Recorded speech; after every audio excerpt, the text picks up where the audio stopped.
ইসলাম অনুযায়ী কোনো ব্যক্তি যদি অমুসলিম অবস্থায় বা কালেমা না পড়ে মৃত্যুবরণ করে তাহলে সে জাহান্নামে যাবে, কিন্তু অন্য ধর্ম অনুযায়ী জান্নাত বা স্বর্গে যাওয়ার জন্য শর্ত হচ্ছে ভালো কাজ করা, অন্যের ক্ষতি না করা। বিভিন্ন ধর্মের পণ্ডিত ব্যক্তিরাই যাদের নিজের ধর্ম সহ অনেক ধর্মের জ্ঞান আছে, তারা এত জ্ঞানী হওয়া সত্ত্বেও ইসলামের সত্য উপলব্ধি করতে পারে না। সেখানে একজন স্বল্প জ্ঞানী বা অশিক্ষিত ব্যক্তির ধর্ম সম্পর্কে স্টাডি করে সত্য খুঁজে পাওয়ার বা চাওয়ার সম্ভাবনা বা সদিচ্ছা তো অনেক কঠিন বা কাল্পনিক। আবার পরিবেশের সমাজ ব্যবস্থাও মানুষের মনস্তত্ত্বের উপর অনেক প্রভাব ফেলে, এবং সাধারণ ব্যক্তি তো আর নবী বা উলিয়া পর্যায়ের না যে সে গভীর চিন্তায় সত্য খোঁজার ব্যাপারে নিমগ্ন থাকবে। এমত অবস্থায় অমুসলিম দেশের সাধারণ ব্যক্তি যার যৌক্তিক চিন্তার ক্ষমতা কম, এমন ব্যক্তি ভালো কাজ করার পরও জাহান্নামে যাওয়া কি ইসলামে অনেক কঠিন বা কট্টর বর্বর বানায় না? বা এই ধরনের আইন বা আদেশের ব্যাখ্যা কি ইসলামে যেখানে ইসলাম মানে যৌক্তিক ও শান্তির ধর্ম? অনেক দীর্ঘ প্রশ্ন, কিন্তু প্রশ্নটা পরিষ্কার। আমাদের কোনো মুসলিম ভাইয়ের মনে এই প্রশ্ন জাগতে পারে যে অন্য ধর্মাবলম্বীরা আল্লাহর প্রতি ঈমান না আনার কারণে সে জাহান্নামে যাবে কেন? সে তো অনেক ভালো কাজ করেছে। অনেকে প্রশ্ন করে, বিদ্যুৎ যে আবিষ্কার করেছে তার আবিষ্কৃত বিদ্যুতের লাইট দিয়ে কোরআন পড়ে আপনি জান্নাতে যাবেন, আর সে বেঈমান হওয়ার কারণে জান্নাতে যাবে না, কেমন কথা? অনেকে প্রশ্ন করেন না? অনেকে প্রশ্ন করেন। এই টাইপের আরো অনেক প্রশ্ন আছে, আমি আর উদাহরণে যাচ্ছি না, একটা দিয়ে আপনারা আশা করি বুঝতে পেরেছেন। খুব ইন্টারেস্টিং প্রশ্ন কিন্তু। যার বিদ্যুতের আলো দিয়ে কোরআন পড়ে পড়ে আপনি জান্নাতে যাবেন, সেই বিদ্যুতের আবিষ্কারক তিনি শুধু মুসলিম না হওয়ার কারণে জান্নাতে যাবেন না, কেমন যৌক্তিক কথা? আপনারা অনেক সময় দেখবেন সোশ্যাল মিডিয়াতে কোনো অমুসলিম খেলোয়াড় মারা গেছে বা অমুসলিম কোনো বড় স্টার তারকা মারা গেছে, তো লেখা হয় RIP, রেস্ট ইন পিচ। এটা লিখলেও হুজুররা বাগড়া বাঁধে। হুজুরদের জ্বালায় আসলে কোথাও থাকার উপায় নেই। তো RIP লেখছে পোলাপান, সেখানে হুজুররা বলে না, জায়েজ নাই, একজন অমুসলিম তাকে কেন আপনি রেস্ট ইন পিচ বা জান্নাতে আরামে ঘুমাও এটা বলতে পারেন? এই যে প্রশ্নটা, এই প্রশ্নটার অনেক টেকনিক্যাল উত্তর দেওয়া যায়। আমি একটা সংক্ষেপে খুব সহজ উত্তর দিই। আমি খুব সাদামাঠা মানুষ, একজন টিপিক্যাল হুজুর, আপনারা সব শিক্ষিত মানুষ। দেখেন, বিদ্যুৎ যিনি আবিষ্কার করেছেন বা আপনি যে অমুসলিমের কথা বলছেন, যিনি ব্যক্তিগতভাবে অনেক ভালো মানুষ, অনেক কিছু, বাট ইমানটা নাই, অন্য ধর্মাবলম্বী কোনো মানুষ তাকে জীবদ্দশা যদি আপনি বলতেন ভাই চলেন জান্নাতে যাই, তিনি কিভাবে নিতেন এই কথাটাকে? আমি কি বোঝাতে পারি নাই আপনাদের? একজন অন্য ধর্মাবলম্বী, ধরেন একজন খেলোয়াড়ের নাম বলেন মুসলিম, মেসি, আপনি তো যায় বলেন মেসি ভাই চলো এসব বাদশা দিয়ে চলো জান্নাতে যাই, আপনার এই কথাটা কি সে ভালোভাবে নিবে? জীবদ্দশায় যে সমস্ত অমুসলিমেরা তাদের জীবনে ভালো মন্দ যাই থাকুক না থাকুক, সে আলাপ সাইডে রেখে আসুন আমরা বাস্তবিক আলাপে আসি। একজন অন্য ধর্মাবলম্বী মানুষ, তাকে আপনি যদি বলতেন, যার জীবদ্দশা বিদ্যুতের আবিষ্কারককেই যদি আপনি পাইতেন এবং তাকে যদি আপনি বলতেন যে ভাই এসব বিদ্যুৎ বানানো ছাড়ে চলো জান্নাতে চলো, সে কি আপনার এই আহ্বানকে পজিটিভলি নিতেন? অন্য কোনো ধর্মের মানুষকে যদি আপনি বলতেন যে ভাই জান্নাতে চলো, সে জান্নাত বিশ্বাসিত করে না। আপনি জান্নাতে যাওয়ার আহ্বান করলেও এটাকে সে ডিনাই করত। তো জীবদ্দশায় যে লোক জান্নাতে যেতে চাইতো না, মরার পরে আপনি তাকে টেনে যদি জান্নাতে নিতে চান, এটা কি তার প্রতি সুবিচার হবে না অবিচার হবে? আমি কি বোঝাতে পেরেছি? মারার পরে এখন আপনি বলতেছেন RIP, রেস্ট ইন পিচ, ওয়ারেস সে জীবদ্দশায় তাকে আপনি জাহাজের শেকল দিয়ে বেঁধে টেনেও জান্নাতে নিতে পারতেন না। সে বলতো অসম্ভব, কি বলো তুমি, পাগল নাকি, আমি মুসলমান নাকি, কিসের জান্নাত, আমি যাব না। যে জীবদ্দশার জান্নাতে তাকে টেনে নেওয়া যাইতো না, মরার পর আপনি বলতেছেন হ্যাঁ অমুসলিম হয়েছে, তাতে কি হয়েছে, তার তো অনেক ভালো কাজ আছে, তাহলে কেন সে জান্নাতে যাবে না? এটা কেমন অবিচার? আপনার এই চাওয়াটাই তো অবিচার। আপনার চাওয়াটাই তো অযৌক্তিক। ভাইরা আমার, আমরা আল্লাহ সুবহানাহু ওয়া তাআলাকে আমাদের মতো করে ভাবি।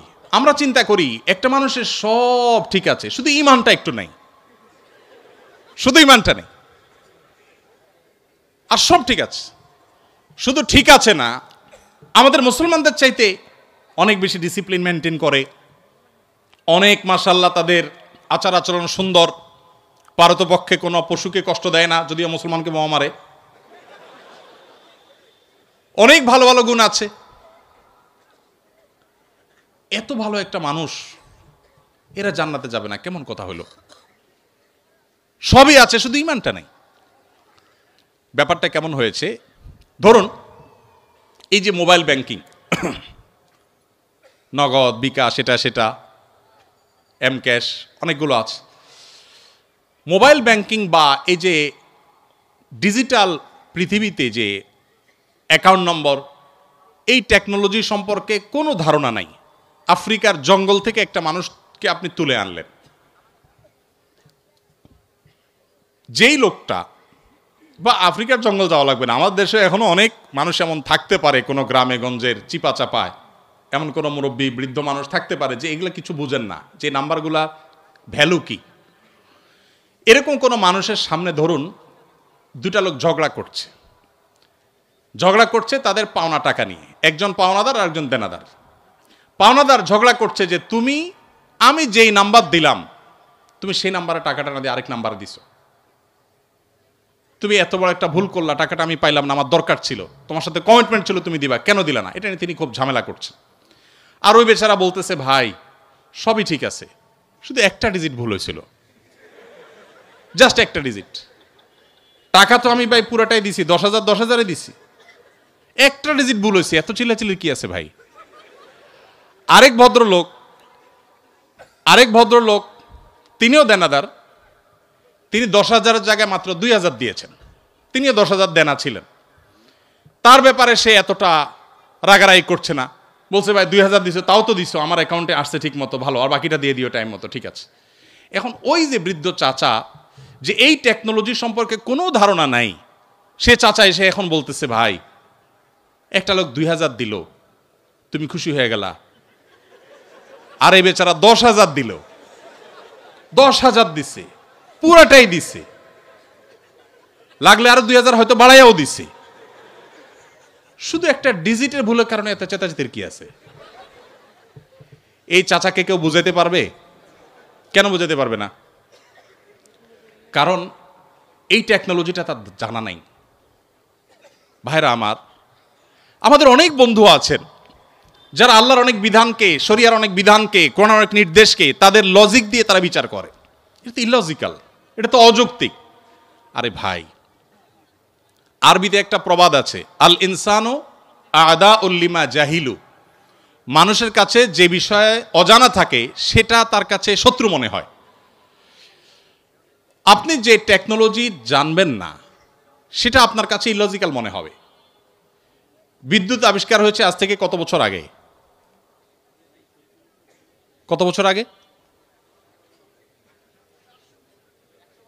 যতশো বছর আগেই হোক, ধরেন 500 বছর আগের পৃথিবীর কোনো মানুষ, বিদ্যুৎ আবিষ্কার হওয়ার আগের পৃথিবীর কোনো মানুষ, তাকে যদি বলা হতো যে এখানে ওয়ালে একটা সুইচ আছে, এখানে টিপ দিলে ওই 20 হাত দূরে ফ্যান ঘোরা শুরু করবে, এটা যদি বলা হতো, তার কাছে এই কথাটা কি লজিক্যাল হতো না ইলজিক্যাল হতো? লজিক্যাল হতো। সে বলতো হাস্যকর, তাই না?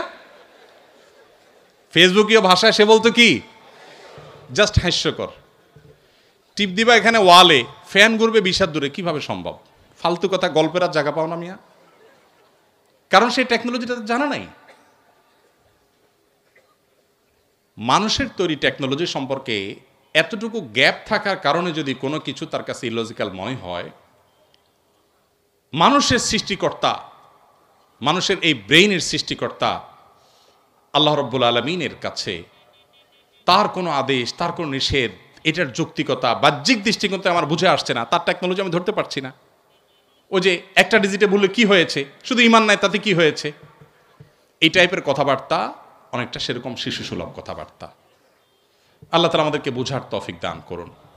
ভাইরা আমার, অনেক কথাই বলা যাবে, সময় অনেক গড়িয়ে গেছে, রাত হয়েছে, করতে হবে। ইমানটা আসলে সারেন্ডার করার নাম, আত্মসমর্পণ করার নাম। মানুষ নিজের বিবেক বুদ্ধি দিয়ে আল্লাহ তাআলাকে জাজ করতে চায়। আমাদের তরুণরা, আপনারা বয়সে বেশিরভাগ, এখানে আমাদের টিচারদার যারা আছেন, আমার পিতৃতুল্য, বড় ভাই তুল্য, তারা বাদে বাকি যারা আছেন সবাই স্টুডেন্ট। আপনারা এই বয়সটাতে অনেক হেয়ালিপনা আসে। ও যে বৃদ্ধ চাচার মতো ডিজিটের হিসাব কষাকষি শুরু হয়, আল্লাহর সাথে পাল্লা দেয়া দেই শুরু হয়। আল্লাহ এটা কেন বললেন, ওইটা কেন বললেন? ভাই, আল্লাহ রাব্বুল আলামিন কেউ যদি অমুসলিমের ঘরে জন্ম নেয়, আল্লাহ তাআলাকে যদি সুস্থ বিবেক বুদ্ধি দিয়ে থাকেন, তিনি অসুস্থ না হন মানসিকভাবে, শুধুমাত্র তার কাছে এই জিজ্ঞাসা থাকবে তার বিবেক তার সৃষ্টিকর্তার পথে তারে পথ নির্দেশ করেছে কি করে নাই।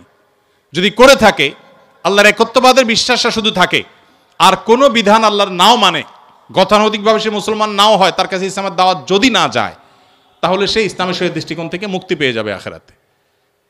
আল্লাহ তাআলা কারোর প্রতি জুলুম করবেন না, কারোর প্রতি জুলুম করবেন না। এই টাইপের অনেক প্রশ্ন আছে। গত 4-5 দিন আগে, সম্ভবত গত বুধবারে, ডেনমার্কের কোপেনহেগেনে একটা প্রোগ্রামে এক ভাই, প্রশ্ন দেখে বুঝলাম যে নাস্তিক ভাইটা 10-15টা প্রশ্ন করেছেন। এদিকে আমার ফ্লাইটের টাইম কাছায় গেছে, আমি ওই প্রশ্নগুলো টাচই করতে পারি না, খুব দুঃখ রয়ে গেছে আমার মনে। এই সবগুলো প্রশ্নের গোড়া এক জায়গায়, সেটা হলো যে নিজের বিবেক দিয়ে আল্লাহকে বোঝার চেষ্টা করা। আল্লামা ইকবালের নাম আপনারা শুনেছেন, ভারতবর্ষের একজন বড় কবি ছিলেন। আল্লামা ইকবাল বলেছেন, জু সমঝ মে আ গই ও ফির খুদা কিউ কর হুয়া। যাকে আপনার বিবেক দিয়ে ক্যাপচার করে ফেলতে পেরেছেন, আয়ত্ত করে ফেলতে পেরেছেন, সে আবার আল্লাহ হলো কিভাবে? আল্লাহ তো সে অসীম সত্তার নাম, যে অসীম সত্তাকে আপনার আমার বিবেক দিয়ে, আমার বুদ্ধি দিয়ে তার সকল আদেশ নিষেধের, সকল তত্ত্বের যৌক্তিকতা আমরা ধরতে পারবো না। এটাই তো আল্লাহর অসীমত্বের পরিচয়। একজন অধীনস্থ যদি একজন মালিকের সকল কাজের, সকল পলিসির যৌক্তিকতা তার মাথায় না ধরে, হতে পারে না। কোম্পানির মালিক আর কোম্পানির একজন ড্রাইভার, এখানে আমার বড় ভাই ডাক্তার মহিউদ্দিন ভাই আছেন, এত বড় প্রতিষ্ঠানের মালিক, এতগুলো মেডিকেল কলেজ, এতগুলো মানুষ তার কাজ করে। এখন উনি যদি ওনার একজন সাধারণ কর্মচারীকে বলেন এই জিনিসটা অমুক জায়গা দিয়ে আসো, ওইটা অমুক জায়গা নিয়ে আসো, সে যদি বলে স্যার কেন করব? যদি বলে যে অমুক রেটা দিয়ে আসো, স্যার কেন দিয়ে আসবো? কথায় কথা যদি সে স্যার কেন বলে, তাহলে এই মায়ের খাওয়ার উপযুক্ত হবে কি হবে না? কেন মায়ের খাওয়া উপযুক্ত হবে বলেন তো? আরে মিয়া, আমার সব কেন যদি তুমি বুঝে যাইতা, তাহলে তুমি তো ডাক্তার মহিউদ্দিন হয়ে যেতা, তাহলে তুমি তো আকিজ গ্রুপের চেয়ারম্যান হয়ে যেতা, তাহলে তুমি তো শত শত হাজার হাজার কোটি টাকা বিজনেস করতে পারতা। আমার সব কিছুর যৌক্তিকতা তোমার বুঝে আসবে না। তুমি আমার জায়গায় আসতে বহু সময় লাগবে, আমার এই বয়স পার হয়েছে এগুলো বুঝতে বুঝতে। এটা যদি হয় একজন মানুষের তফাৎ, সেখানে সৃষ্টি হয়ে আল্লাহর সমস্ত আদেশ আমার বুঝতে হবে, আমার বুঝে আসে নাই, তাহলে আমি কেন মানবো? এটা সবচেয়ে হাস্যকর। আল্লাহ তাআলা আমাদেরকে আল্লাহর প্রতি পরিপূর্ণ ঈমান আনার তৌফিক দান করুন। কিয়ামতের আগে এক এক ঝড়ে কত মানুষ বেঈমান হয়ে যাবে, নবী সাল্লাল্লাহু আলাইহি ওয়াসাল্লাম বলেছেন। ভাইরা আমার, আপনারা দেশের কর্ণধার, আপনারা আমাদের আগামীর ভবিষ্যৎ। আমি আবারও আপনাদেরকে বলবো, প্লিজ, ওয়াজ নির্ভর ধর্ম পালন নয়, কোরআন এবং হাদিস থেকে জ্ঞান অর্জন করুন। শুধুমাত্র মুখস্থ বাণী নয়, শুধুমাত্র মোটিভেশন বা অনুপ্রেরণামূলক বক্তব্য নয়, কোরআন এবং হাদিসের পাতা খুলুন। আমি খুব আনন্দিত হই যখন দেখি ইউরোপে, আমেরিকাতে, জাপানে, কোরিয়াতে, বিভিন্ন দেশে আমাদের বুয়েটের, কুয়েটের, চুয়েটের, ডুয়েটের ভাইরা সেসব জায়গাতে ইসলাম নিয়ে এত চমৎকারভাবে গবেষণা করছেন, পড়াশোনা করছেন, স্টাডি সার্কেল করছেন, ইসলাম বিভিন্ন অর্গানাইজেশন খুলছেন, ভালো ভালো কাজ করছেন। আমার বুকটা ভরে ওঠে। আমি ঈর্ষান্বিত হই যে আমি গতানুগতিক মাদ্রাসা পড়ুয়া হয়েও জান্নাতের দৌড়ে, ইসলাম প্রচারের দৌড়ে কোনো কোনো ক্ষেত্রে মনে হয় আমার এই সমস্ত ভাইরা অনেকে আমার চেয়ে এগিয়ে আছেন। আজকে আপনারা যারা আমার কথা শুনছেন, আমি আপনাদের সবাইকে, আমার বোনরা যারা আমার পর্দার আড়াল থেকে আমার কথা শুনছেন, আপনাদের সবাইকে আমাদের আহ্বান রাখতে চাই, আপনি বাঘের বাচ্চা মুসলমান, আপনি ওমর রাদিয়াল্লাহু তাআলার সন্তান, আবু বকরের সন্তান, আপনি স্পেন বিজয়ী তারেক বিন জিয়াদের সন্তান।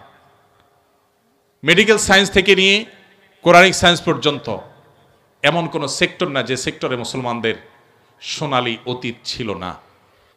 সেটিকে উদ্ধার করবার জন্য আপনার নিজেকে আগে আপনার ইসলামটা বুঝতে হবে। আপনি বুঝে শুনে পড়াশোনা করে মুসলমান হতে হবে। সে চেষ্টাটা আপনারা করবেন, সে আমার আহ্বান রইল।